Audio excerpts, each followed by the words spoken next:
في الهجوم هما سوارنيز وأنطونيو وكذلك نوايا. هذه هي تشكيلة الفريقين، تشكيلة المنتخبين الوطني الجزائري ونظيره الزيمبابوي في مباراة قلت هي الأولى قبل مواجهة المنتخب السعودي الثلاثاء المقبل كآخر مواجهة ودية قبل الدخول إلى غمار كأس أفريقيا. طبعا سيكون هناك تربص أخير هنا بالجزائر قبل التنقل لخوض النسخة 33 لكأس أفريقيا.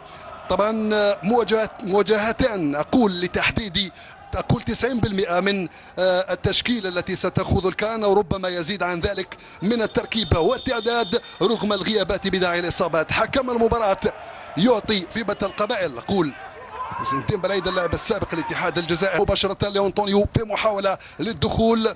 هنا اختبار محاولة الضغط منذ البداية الإرباك والانتقال والوار الجيد والخضر في رحلة البحث طبعا الأوروبية. لعبت الكرة لمنجح بغداد الاستقبال بالصدر السلام، ولكن الراية كانت مرفوعة من هناك من الحكم المساعد والتسلل كان حاضرا.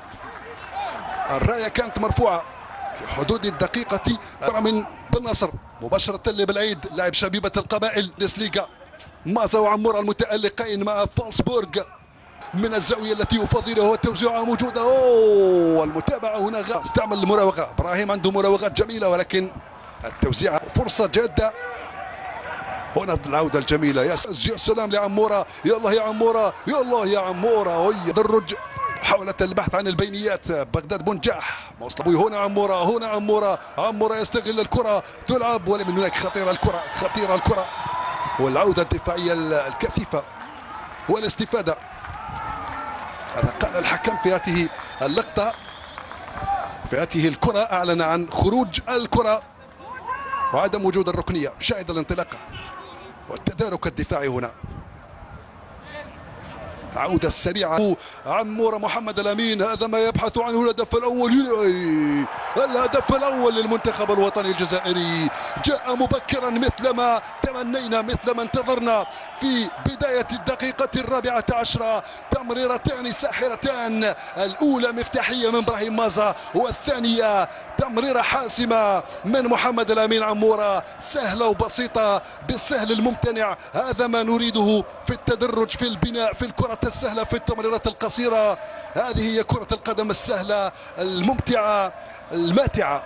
شوف الإعادة شوف التمريرة يا سلام النظرة الجميلة طبعا الخروج الرائع من محمد الأمين عمورة التريث البحث عن الزاوية يا سلام يا سلام. هدف جميل من طبعا بغداد بنجاح رقم 35 الهداف الحالي للمنتخب الوطني الجزائري.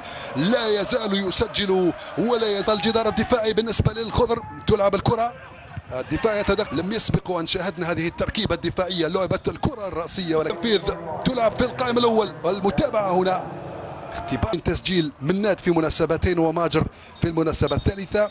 ثلاث بنجاح بغداد التوزيعه بشكل لعبت من هناك وصلت طريقه ممتازه. استقبال جميل جدا من زروقي رجعت لاسماعيل من جديد طريقه ممتازه يا سلام من بونجا نشط في نادي سانسيناتي رجعت مباشره للتكوارا الاخيره من الدور الاول في الساعه الخامسة يوم 31. ريان يستعمل المراوغه ريان من هناك لبنجاح مورا او بالبنجاح بغداد من هناك لبالغالي الهجوميه. شوف كيف تقطع الكرات شوف المراوغه والحصول من المرور بمراوغه جسمانيه جميله. ابراهيم مازا يفقد دائما طريقه ممتازه التسديده هائله من رامي الزروقي بشكل ممتاز اخذ المسؤوليه وجرب بتسديده قويه تسديده حاول ان يضعها في الزاويه البعيده.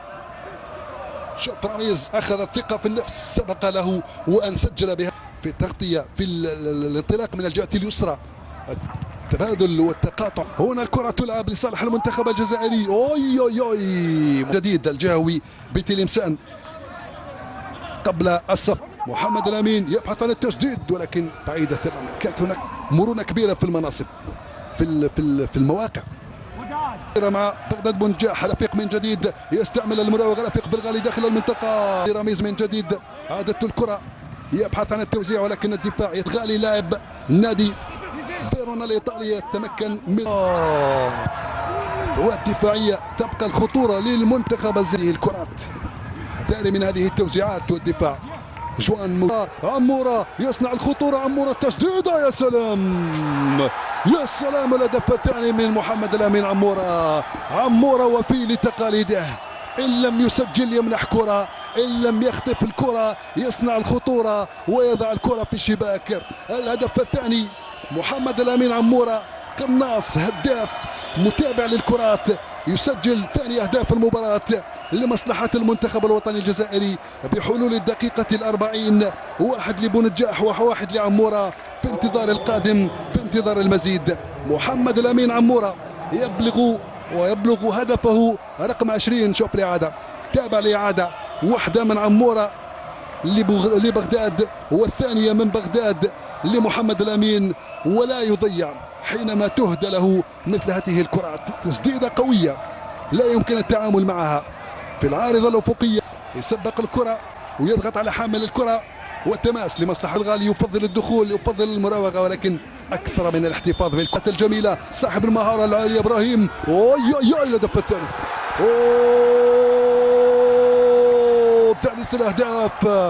ثالث الأهداف للمنتخب الوطني الجزائري بشكل ممتاز. جوان حجام يضيف الهدف الثالث ويرفع رصيده من الأهداف مع الخضر إلى الرقم 3 أهداف لجوان حجام بحلول الدقيقة 46 من زمن المباراة، أو بالأحرى الدقيقة الأولى من الوقت بديل الضايع. وفرحة كبيرة بمدرجات ملعب الأمير عبد الله الفيصل بجدة بالمملكة العربية السعودية.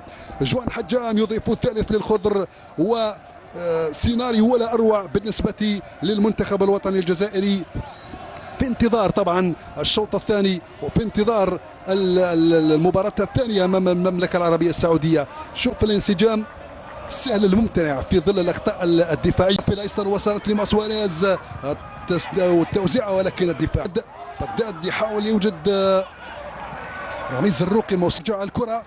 المنظومة الدفاعية هنا التوزيع مباشرة إلى القائم الثاني، على عكس الشوط الأول الذي رفض فيه الزيمبابويون اللعب. مراوغة، حذر من هذه الكرة، حذر من هذه الكرة.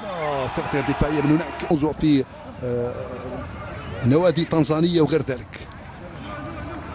جماعة منسجمة يريد الحذر، التغطية الدفاعية، وريان موجود. وصلت في الجهة اليسرى وموزونا، توزيعها مباشرة. عمورة الاستقبال بالصدر، عمورة، ولكن الراية كانت مرفوعة. منتخب الزيمبابوي أسامة بنبوط مقابل 2 في 3 مناسبات. هنا الكرة زيمبابوية داخل منطقة الجزاء، وعودة محمد الأمين، انتقل ريان، يا سلام يا سلام يا سلام. فرصة هدف رابع، فرصة هدف رابع تضيع على ريان ايت-نوري، فرصة هدف رابع على ريان ايت-نوري. حقيقة كانت لوب، حاول أن يضعها في الشباك. بغداد كان طلب الكرة دخل بها، والنفسية التي دخل بها اللاعبون. الركنية تنفذ في القائم الأول. ذلك من هذه الهجمة المنسقة، ذلك من الهجمة المعاكسة، الكرة المعاكسة.